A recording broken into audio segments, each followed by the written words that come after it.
Perkenalkan, nama saya Nadira B dengan NIM 2110300009. Jadi, implementasi kurikulum adalah manifestasi dari upaya untuk mewujudkan kurikulum yang masih bersifat dokumen tertulis menjadi serangkaian aktivitas pembelajaran. Nah, menurut Hasan, ada beberapa faktor yang mempengaruhi implementasi kurikulum. Yang pertama, karakteristik kurikulum. Yang kedua, strategi implementasi. Yang ketiga, karakteristik penilaian. Yang keempat, pengetahuan guru tentang kurikulum. Yang keenam, sikap terhadap kurikulum.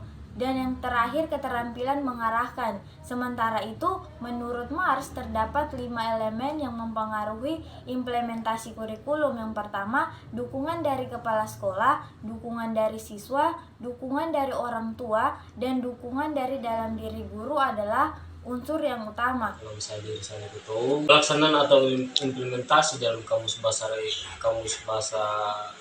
besar bahasa Indonesia atau KBBI diartikan sebagai pelaksanaan atau penerapan. Sementara itu, menurut Fulan, implementasi adalah proses mempraktekkan atau penerapan suatu gagasan atau program atau kumpulan kegiatan yang baru bagi orang-orang yang berusaha atau diharapkan untuk berubah. Implementasi kurikulum menurut Hasan diartikan sebagai usaha merealisasikan ide, konsep, dan nilai-nilai yang terkandung dalam kurikulum. Begitu dengan pendapat Alexander, implementasi kurikulum adalah proses penerapan rencana kurikulum program dalam bentuk pembelajaran melibatkan interaksi siswa dengan guru dan dalam konteks persekolahan. Bismillahirrahmanirrahim. Assalamualaikum warahmatullahi wabarakatuh. Perkenalkan diri saya Ma'ruslam Cebu, NIM 2110300080. Sedangkan menurut Majid, implementasi kurikulum adalah operasionalisasi konsep kurikulum yang masih bersifat potensial tertulis menjadi aktual dalam bentuk kegiatan pembelajaran.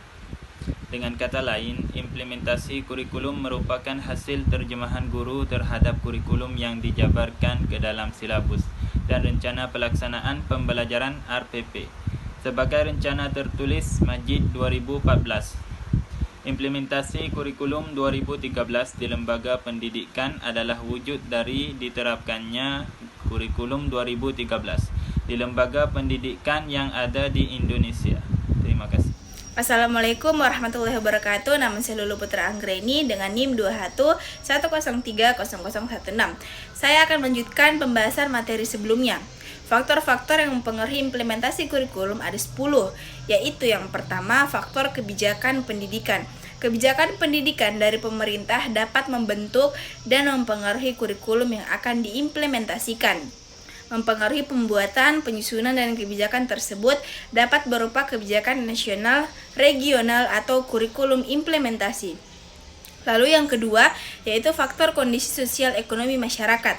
Kondisi sosial ekonomi masyarakat dapat mempengaruhi kurikulum implementasi, terutama dalam hal ketersediaan sarana dan prasarana pendidikan, seperti buku pelajaran, teknologi pendidikan, dan akses internet. Lalu yang ketiga, yaitu faktor kesiapan guru. Kesiapan dan kemampuan guru dalam mengajar dan menggunakan kurikulum juga mempengaruhi implementasi kurikulum. Guru yang belum memahami kurikulum dengan baik dapat menghambat keberhasilan implementasi kurikulum. Dan yang keempat, yaitu faktor perubahan sosial ekonomi dan budaya.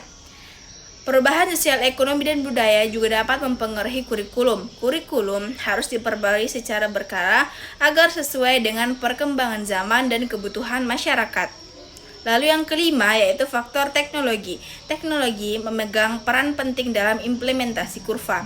Penggunaan teknologi, efisiensi implementasi kurikulum pendidikan yang tepat dapat meningkatkan efektivitas. Namun demikian, ketersediaan teknologi yang memadai dan peran teknologi sebagai alat bantu pengajaran menjadi isu krusial dalam implementasi kurikulum. Assalamualaikum warahmatullahi wabarakatuh. Perkenalkan, nama saya Rivaldi Saputra dengan NIM 21103006. Baiklah, saya akan melanjutkan materi selanjutnya, 6. Ketersediaan sarana dan prasarana yang mencukupi dalam proses belajar mengajar. Ketujuh, kemampuan guru untuk memahami dan menerapkan kurikulum. Ke-8, karakteristik seperti minat, bakat, dan kemampuan siswa yang mempengaruhi pemahaman terhadap kurikulum materi. 9. Tingkat dukungan dan keterlibatan orang tua dalam mendukung implementasi kurikulum. Dan yang terakhir, pengetahuan dan kemampuan kepala sekolah dalam mengelola proses pembelajaran. Nah, itulah materi yang kelompok kami bisa sampaikan. Lebih dan kurangnya mohon maaf. Saya akhiri. Wassalamualaikum warahmatullahi wabarakatuh.